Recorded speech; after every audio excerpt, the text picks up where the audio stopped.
오늘은 네 번째 시간 성령님은 누구신가입니다. 요한복음 16장 7절 다 같이 한 목소리로 읽겠습니다. 그러나 내가 너희에게 실상을 말하노니 내가 떠나가는 것이 너희에게 유익이라. 내가 떠나가지 아니하면 보혜사가 너희에게로 오시지 아니할 것이요 가면 내가 그를 너희에게 보내리니.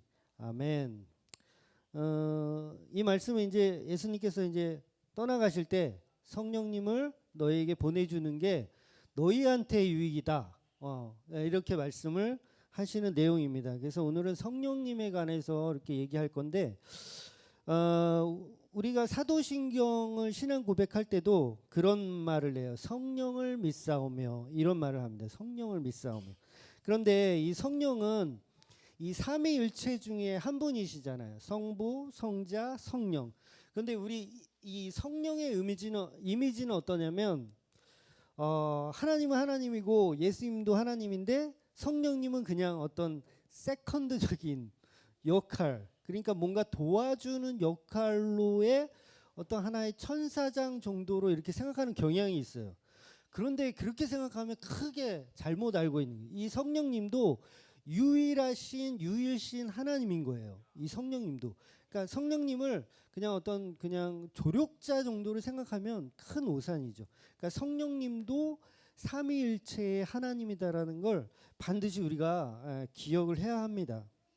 그래서 오늘 본문 말씀에 보면 예수님이 세상에 오래 계실 수가 없었어요. 왜냐하면 예수님은 한 분으로 이 땅에 오셨기 때문에 한 번 이렇게 몸을 이렇게 나타내면 그 보이는 그곳만 사실 계시게 돼요. 그 이스라엘 예루살렘에 나타나셨다 그러면 거기 있는 그 지역에 있는 사람들만 볼 수 있지, 막 지구 반대편에 있는 대한민국이나 러시아나 아프리카나 이런 데서는 예수님을 볼 수가 없잖아요. 그래서 이 예수님이 승천하시고 나면 이제 성령님이 오시는데 그 성령님은 시간과 공간을 초월하신 분이에요. 그래서 우리에게 다 적용이 되는 거죠. 그러니까 지금 이 우주적인 이 모든 것에 성령님이 그대로 계시는 거죠. 지금 이 자리에도 사실은 성령님이 우리와 함께 계시고 있는 거예요. 그러니까 그 하나님이 우리를 보고 계신 거죠. 우리 어떤 친구가 예배를 잘 드리고 있나, 어떤 친구가 지금 자꾸 까불고 말을 안 듣고 있나, 그런 거 다 우리 성령님께서 보고 계시다는 거예요. 그래서 절대로 성령님은 어떤 그냥 보조자의 역할로만 생각해서는 안 됩니다. 그래서 우리가 옛날에는 왜 그 수도가 없던 시절은 우물가에 가서 막 빨래를 했어요. 물도 길어오고 먹을 물도 길어오고. 그러다가 이게 나중에 발전하고 나서 어떻게 됐냐면 이제 그 각 집마다 이제 우물을 그거를 파가지고 거기서 우물을 길어요.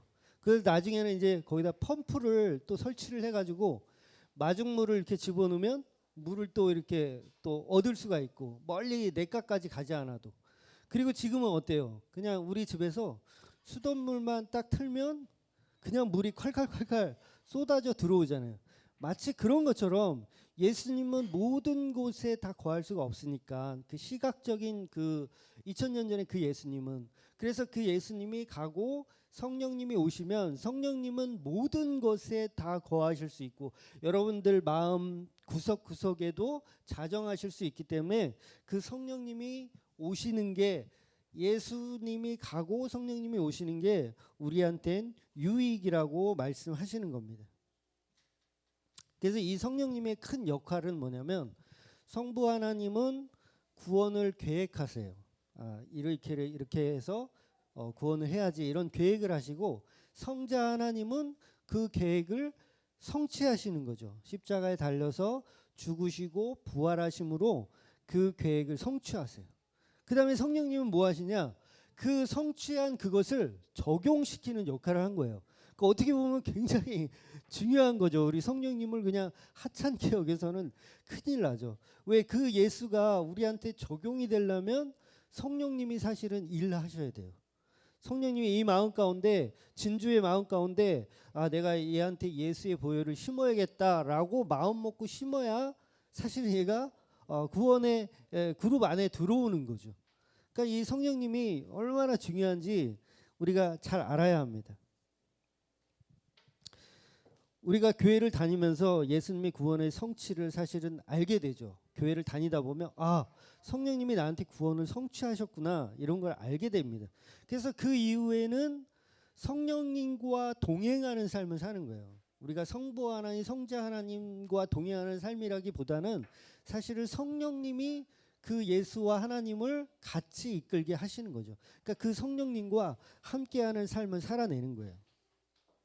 그래서 뭐 오전에도 제가 말씀드렸지만, 광고 시간에 말씀드렸지만, 그 성령님이 인도하는 삶을 우리가 흔히 막 그 교회는 안 다니면서 그냥 집에서 그냥 인터넷으로 막 예배하고 막 그게 사실은 뭐 장단점이 있지만 사실은 그 교회에서는 반드시 성령님이 인도하시는 삶을 살아야 돼요.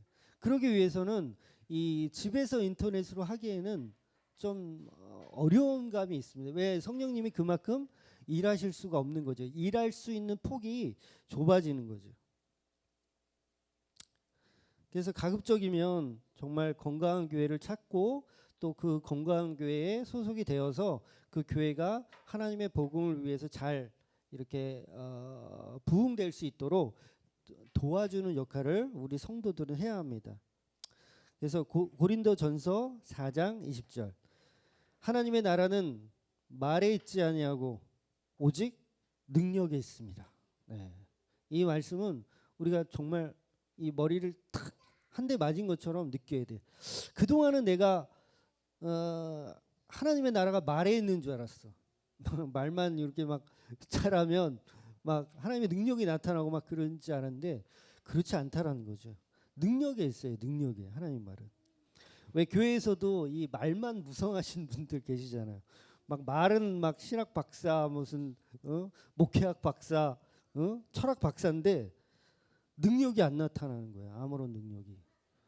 별로 그 사람을 그 사람한테 예를 들어서 뭐 말은 참 잘하는데 다 듣고 나면 뭐 남는 게 없다라든지 막 뭐 뭔가 좀 깨달음이 없다든지 그냥 말은 많은데 뭐 없다든지 그랬을 땐 이 말만 많이 해서는 안 되고 반드시 능력이 있어야 되는데 그 능력은 성령님께서 이끌어 주셔야 된다는 거죠. 그러니까 제가 막 이 앞에 서 가지고 막 말을 잘해요. 나름 그래도 잘하는 거예요. 이 정도면. 잘해도 이게 성령님이 이끌어 주시지 않으면 무성해질 수밖에 없다는 거죠. 능력이 하나도 나타나지 않는다는 거죠. 그러니까 그 힘이 없게 되는 거예요. 그러니까 말을 잘하는 게 중요한 게 아니라 그 말 가운데 성령님의 이끄심이 있느냐. 그게 굉장히 중요한 거죠. 그러니까 신학교에서 이제 신학생들 많잖아요. 근데 이런 걸 배우잖아요. 어떤 스피치라든가 내가 무엇을 말해야 될지를 배워요. 그런데 그 안에 성령님이 없으면 그 친구는 사역을 해도 별로 힘을 발휘하지 못하는 거예요. 복음이 잘 전달되지 못하고 그냥 자기 얘기만 하다가 결국은 끝나게 되는 거죠.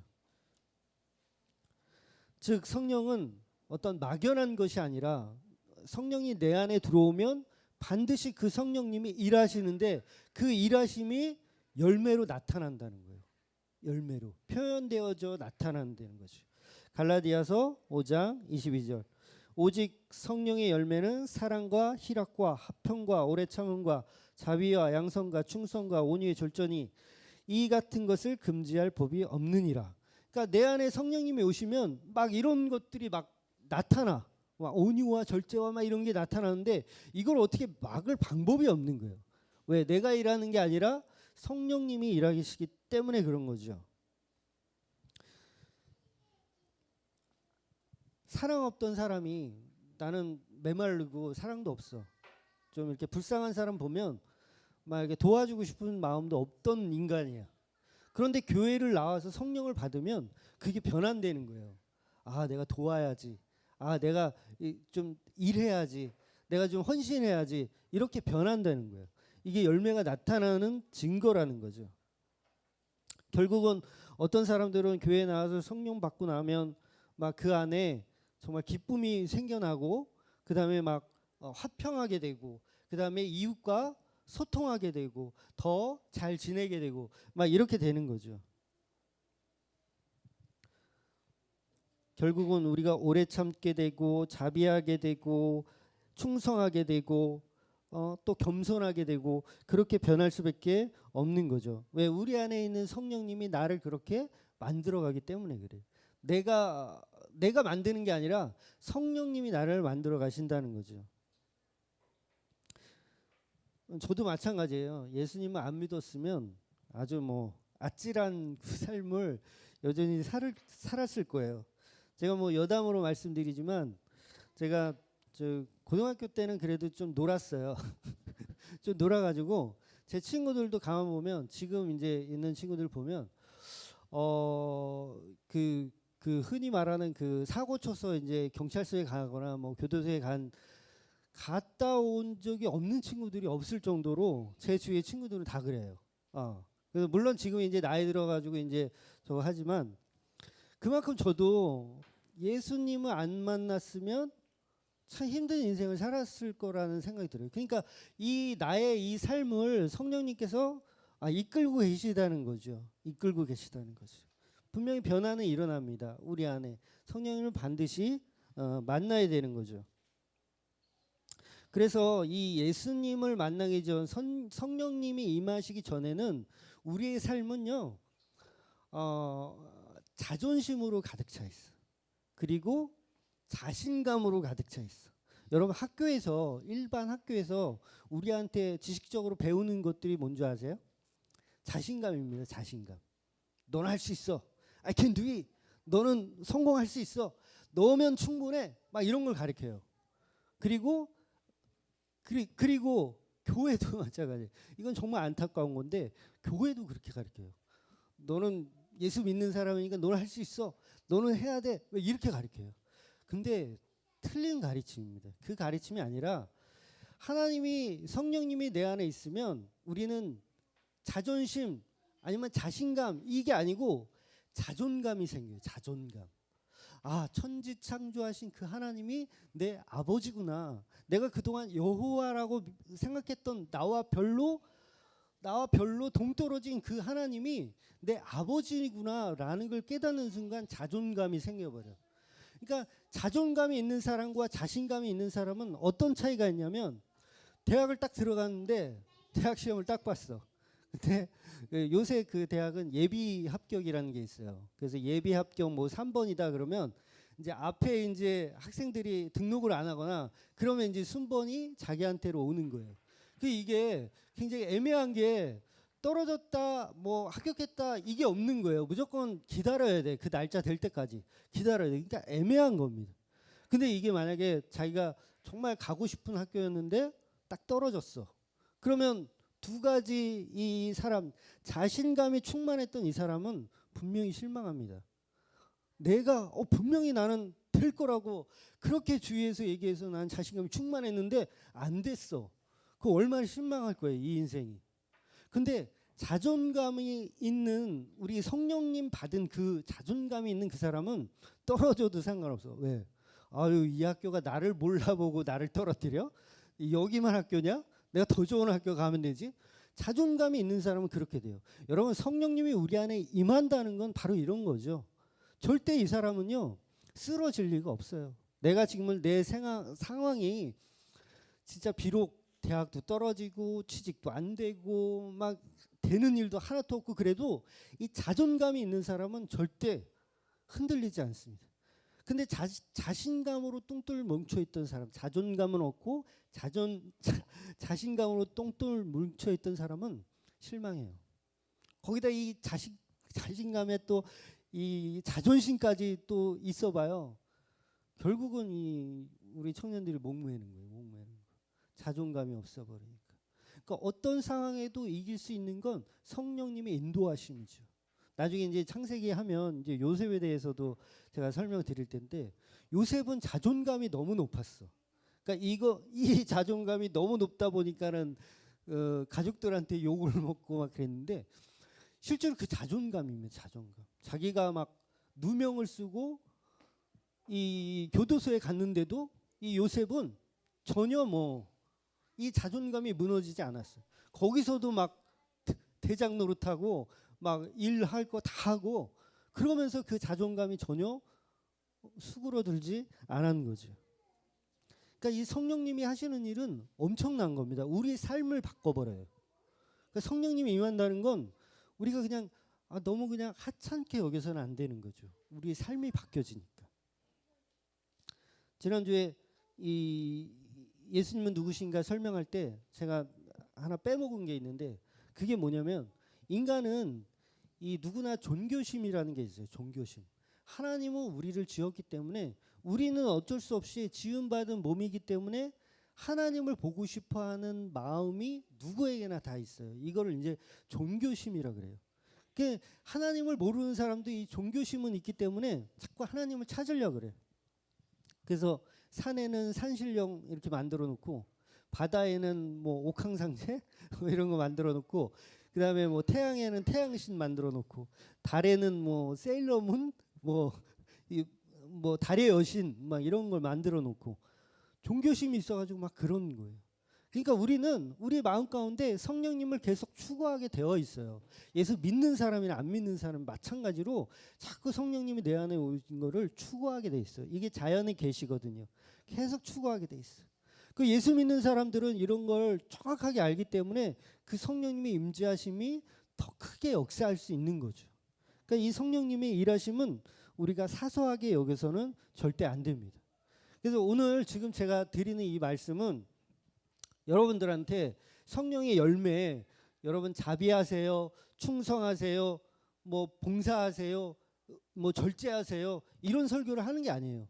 그건 우리가 할 수 있는 게 아니에요. 우리가 하는 게 아니라 성령님이 우리 안에 들어오시면 그 성령님이 우리를 통해서 해내는 거니까 우리가 막 노력하지 않아도 자연스럽게 그게 내가 생각하지 않았음에도 불구하고 나오게 돼 있어요. 그게 성령님이 하시는 일이라는 거죠. 성령의 열매는 우리가 성령을 받으면 자연적으로 나타나는 열매입니다. 우리는 뭐 권사가 직분을 이렇게 받으면 권사니까 권사된 모습으로 이렇게 막 해야지, 막 노력해요. 뭐 그게 나쁘다는 거 아니에요. 목사가 안수를 딱 받으면 이제 목사처럼 이렇게 좀 해야지. 물론 그게 틀린 건 아니지만 성령님이 그 안에 들어오지 않으면 그가 아무리 노력해도 티가 나요. 변하지 않아요. 절대. 그러니까 이 성령님의 일하심을 우리가 반드시 알아야 되고 그 성령님을 모셔야 되죠. 우리가 거부하지 말고 성령님을 모셔드려야 합니다. 그래서 우리 안에 성령님이 있다 없다를 판단할 때 우리는 사실 점검을 해봐야 돼요. 왜 내 그 자아가 아직도 나의 그 성령님과 상관없는 나의 자아가 자꾸 나오는지, 아니면 나와는 상관없이 그 선한 열매들이 나오는지를 우리가 딱 판단해 볼 필요가 있어요. 막 사랑은 자꾸 없고 미움만 자꾸 있다. 그럼 성령님이 자꾸 소멸되고 있는 거예요. 그리고 분노가 자꾸 조절이 안 된다. 막 분노가 조절. 그러면 역시 성령님이 자꾸 나한테 떠나는구나. 이걸 직감해야 되는 거예요. 막 무슨 일이 있어도 너무 기쁘고 즐겁고 행복해야 되는데 자꾸 슬프고 불안하고 막 이런 생각이 든다? 그럼 성령님이 또 계속 소멸되어진다라고 빨리 판단을 해야 돼요. 데살로니가 전서 5장 19절 말씀을 보면 성령님은 소멸한다고 되어 있어요. 이거는 신학적으로 굉장히 이거 연구가 필요한 얘기인데, 성령님이 소멸한대. 그러니까 이게 성령님이 들어왔다 뭐 완전히 나갔다 그런 얘기가 아니라요. 성령님이 들어오시는데 그 성령님의 일하심이 점점 줄어드는 거예요. 줄어드는 거. 그 성령이 소멸된다라고 성경은 그렇게 번역하고 있는데, 어찌됐든 그게 무슨 얘기냐면 내가 예수 믿고 막 열심히 할 때는 막 성령이 내 안에 있어서 막 일을 막 하셔. 막 여러 가지 일을 하시는데 자꾸 내가 그것들을 안 하려고 그러고 내가 임의로 막 조절하려고 그러고 나 이게 싫어. 난 이거 싫어. 이거 싫어. 자꾸 이렇게 하다 보면 성령님이 일을 못 한다는 거예요.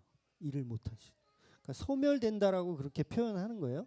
근데 물론 성령님이 한번 마음 먹으면 그냥 하는데, 일을 뭐 마음 먹으면 무조건 이 애를 쳐서 복종하게 하죠.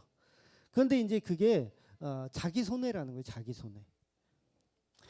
왜 예수를 믿는데 열심히 교회 생활 안 하고 그러면 결국 하나님이 강제적으로 이렇게 해요. 강제적으로 시켜서 합니다. 그러면 이제 막 그 옛날 목사님들은 그 탕자처럼 이렇게 방황하다 얻어 터져가지고 교회 나오지 말고 알아서 좀 잘 나와라. 뭐 이렇게도 말씀하시는 목사님도 있잖아요. 그것처럼 성령님이 하시는 일을 자꾸 방해하면 우리 손해라는 거예요. 성령님이 일할 수 있도록 계속 우리는 그것을 내어줘야 돼요. 우리의 가치와 우리의 사고를 내어줘야 하죠. 그래서 늘 항상 우리는 성령의 충만함을 받으라고 성경이 얘기하는 거예요. 충만함, 마치 충전하듯이, 배터리가 닳았으면 충전하듯이. 그래서 왜 그 핸드폰이 가장 편한 힘을 주고 싶을 때 여러분 어떻게 하세요? 핸드폰한테 너 고생 많이 했어. 너에게 힘을 좀 줄게. 이거 어떻게 하세요? 뭐 1번 전원을 꺼놓는다. 근데 여러분 이 핸드폰한테 힘을 주기 위해서는요. 이 핸드폰 꺼놓는다고 이 힘을 주는 게 아니라 반드시 충전기에 꽂아줘야 돼요. 충전기에 꽂아지는 순간 이 핸드폰에게 쉼이 있는 거예요. 쉼이 허락되는 거예요. 그러니까 우리도 마찬가지예요. 이 세상을 너무 힘들게 살다가도 이 성령님으로 인해서 충전이 되지 않으면 그럼 방전되는 거예요. 힘이 없고 이 세상을 못 살아나는 거죠. 힘이 없이 살아나는 거죠. 그럼 이 성령님은 어떻게 해야 받냐? 어떻게 해야 받냐? 물론 이제 그 사도행전에 보면은 기도를 통해서 성령을 받는 경우가 있어요. 120문도가 다락방에서 기도했을 때 성령님께서 불의 혀같이 나타나셔서 그들에게 임하셨습니다. 그런 기도를 통해서도 물론 성령님을 받을 수 있습니다. 사도행전 2장 38절 베드로가 가로되 너희가 회개하여 각각 예수 그리스도의 이름으로 세례를 받고 죄 사함을 얻으라. 그리하면 성령을 선물로 받으리라. 이렇게 정의하고 있는데 이게 무슨 얘기냐면 기도를 하긴 하는데 이 기도가 어떤 기도냐면 내 안에 있는 자아들을 다 꺼내놔야 돼요. 이게 뭐냐면 이게 회개거든요. 사실 내가 갖고 있었던 잘못된 사고와 가치를 하나님 앞에 이거 잘못했어요. 나 그동안 잘못 살았어요. 라고 하는 게 이게 회개인 거예요. 그러니까 이 회개가 이루어질 때 성령님이 임한다고 그래요. 오늘 베드로가 말을 한 것처럼 회개하는 사람에게 성령님이 회개를 안 하면 사실 성령님이 임할 수가 없죠. 진심 어린 회개를 통해서 우리가 기도할 때 하나님은 성령님은 우리에게 임하십니다. 결국 이 회개는 하나님 앞에 순종하는 거죠. 불순종하지 않고 내 가치가 아닌 하나님의 가치로 전향하고 바꾸는 것, 이게 곧 회개고 그게 비로소 하나님이 원하는 성령을 받은 상태가 되는 겁니다. 지난주에 핵폭탄급 죄가 뭐라 그랬어요? 하나님을 떠나는 거. 회개는 돌아오는 거예요. 하나님께 돌아오는 거 사실은. 그러니까 하나님께 돌아오면 이제 성령이 임하시는 거죠.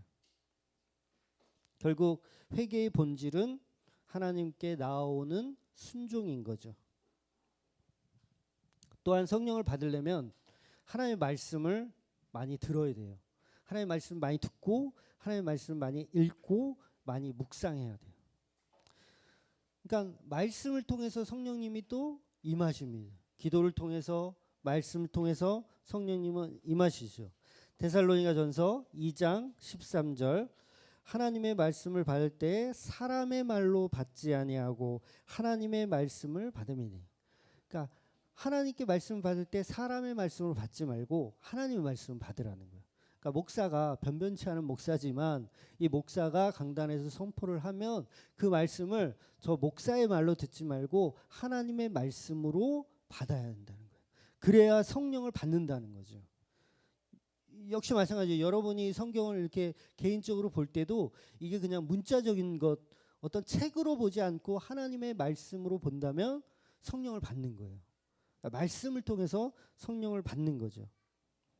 누가복음 24장 32절.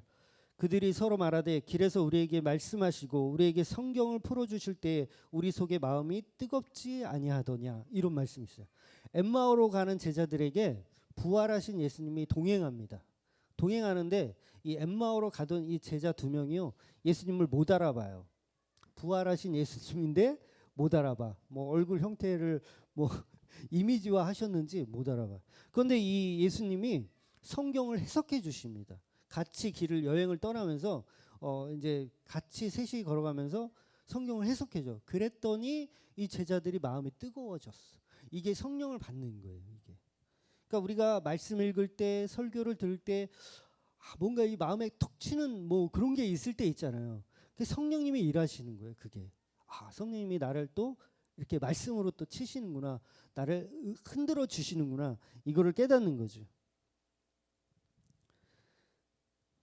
결국 성령에 임하시는 상태는 하나님과 교제하는 상태인 거예요. 하나님과 내가 하나로 연합된 상태가 성령님이 임하는 상태인 거죠. 성도는 인생의 중심을 계획하시고 인도하시는 하나님 앞에 온전한 헌신이 있을 때 그 삶이 충만한 삶이 되는 겁니다. 근데 그 헌신은 결국 이제 기도, 말씀, 이게 예배로 연결되는 거예요. 예배로. 하나님을 예배하는 삶이 결국은 성령 받는 삶이 되는 거예요. 근데 그 예배는 이렇게 우리가 이 모여서 이렇게 모임 가운데 예배하는 것도 예배지만, 물론 이것도 예배입니다. 중요하지 않다라는 게 아니에요. 이것도 중요하지만 여러분 삶 속에서 월요일, 화요일, 수요일, 목요일 우리가 모이지 않는 그 기간 동안 하나님을 예배하고 사모하는 것, 그것을 통해서 성령님의 임재가 역시 있는 거예요. 가급적이면 여러분들이 좀 혼자서 성경에 있는 것보다 뭐 두셋 사람이라도 이렇게 모여서 같이 큐티하고 말씀 나누고, 나는 이 말씀을 이렇게 생각해라고 이야기하고, 또 이 사람은 또 나는 이 말씀을 또 저렇게 생각해하고 서로 이렇게 나누는 거, 그 나눔의 현장 속에서도 하나님은 성령님이 일하시는 거예요. 그러니까 굉장히 좋은 방법입니다. 그래서 우리가 지역이 좀 다 가까우면 이렇게 좀 정기적으로 좀 자주 만날 텐데, 서로 이제 좀 떨어져 있으니까 그 떨어져 있는 사람들끼리라도 같이 이렇게 같이 만나고요. 그다음에 카톡 보면 우리 서로 말이 없어. 서로 너무 말이 없어. 그러니까 좋은 말씀이라든가 아니면 자기가 은혜 받은 거 이렇게 올리셔도 돼요. 이렇게 올려서 막 이렇게 다른 연약한 성도들 함께 나눌 수 있도록 그 나눔을 하는 거예요. 그 모습을 통해서도 성령님은 계속해서 일하고 있는 거죠. 그래서 우리는 어찌 됐든 하나님을 간구하고 하나님을 계속 내 안에 모시려고 하는 그 삶을 계속해서 살아내야 합니다. 그래서 결국은 그 성령님이 우리에게 임하시면 우리에게 자존감이 생겨요. 자존감이 생겨서 우리의 삶을 무가치하게 생각하지 않죠. 그러니까 이 자살하는 친구들 보면 자신감만 있어. 그리고 자존심만 있어. 자존감이 없어요. 자존감 있는 사람들은 결코 자살하지 않습니다. 그래서 우리의 삶이 성령으로 가득한, 그 자존감이 가득한 그 삶으로 바꾸셔야 돼요. 자꾸 내 것을 비워내서 하나님의 것으로 채워야 하죠. 물론 그렇게 채운다고 해서 우리의 삶이 우리의 그 환경이 한순간에 이렇게 바뀌지도 않아요. 너무 힘들어요. 그죠? 저도 이거 청소 우리 집사님 청소하시니까 청소 얼마나 힘든데요. 아직도 허리 아파요. 이제 공부하느라고 잘 일도 요새 안 하고 이제 아들한테 다 맡기고 있는데 제일 힘들어 청소하는 게. 그러니까 우리 삶은 이렇게 쉽게 바뀌지는 않아요. 그런데도 그것을 기쁨으로 하는 이유가, 여러분 우리가 그 신호등 건널 때 빨간불이면 막 이렇게 걸어가다가도 빨간불이에요. 신호 건너야 되는데 그러면 이렇게 서 있잖아요. 우두커니 서 있어요. 정말 바보 같아요. 우두커니 그래서 빨간불 아래에 이렇게 서 있어요. 근데 왜 서 있습니까? 우리가 곧 파란불이 밝힐 거라는 걸 알기 때문에 서 있는 거예요. 이게 얼마나 진리인 줄 아세요? 그러니까 우리가 성령님의 인도하신 그 삶을 살아내는데 내 환경은 자꾸 바뀌지 않아. 그럼에도 불구하고 내가 그 길을 꿋꿋하게 가는 이유는 곧 파란불이 바뀐다는 그 성령님의 임재하심이 있기 때문인 거예요. 그러니까 우리의 삶이 지금은 녹록하지 않고 오늘 하루도 버겁고 힘겨운 삶을 살아내지만 그 하나님이 우리 안에 임재하시고 내 삶을 바꾸시면 곧 파란불로 바뀐다는 거죠. 그런 마음을 가지고 신앙생활을 해야 돼요. 그런 마음을 갖고 있으면 자살할 이유가 없죠. 자존감이 충만한데 나는 곧 파란불을 볼 건데 자존감이 흔들릴 이유가 없죠.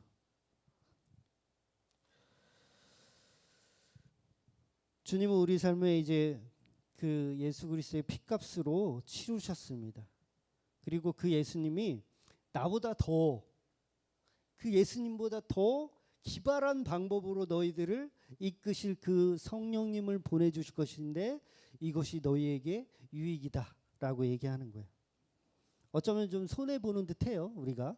왜? 예수님은 우리 앞에 놓여진 분이잖아요. 제자들 입장에서 보면 예수님은 우리 앞에 놓여진 분이고 이분이 승천하시면 뭔가 손해보는 것 같아.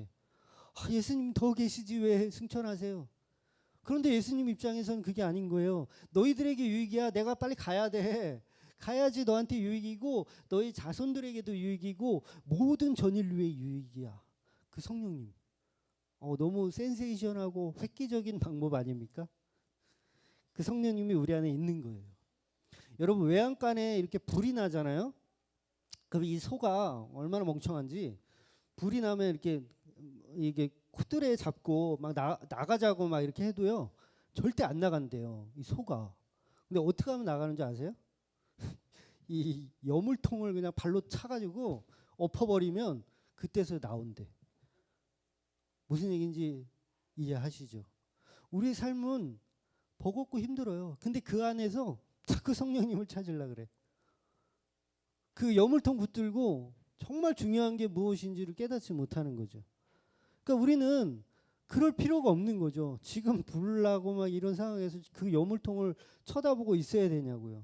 소처럼, 바보처럼. 우리는 성령님의 이끄심으로 나와야죠. 그 환경 가운데 나와야죠. 그것을 이길 수 있는 자존감으로 성령님이 인도하시는 삶을 살아내야 합니다. 하나님 앞에 괜한 고집을 부렸다가는 국물도 없죠.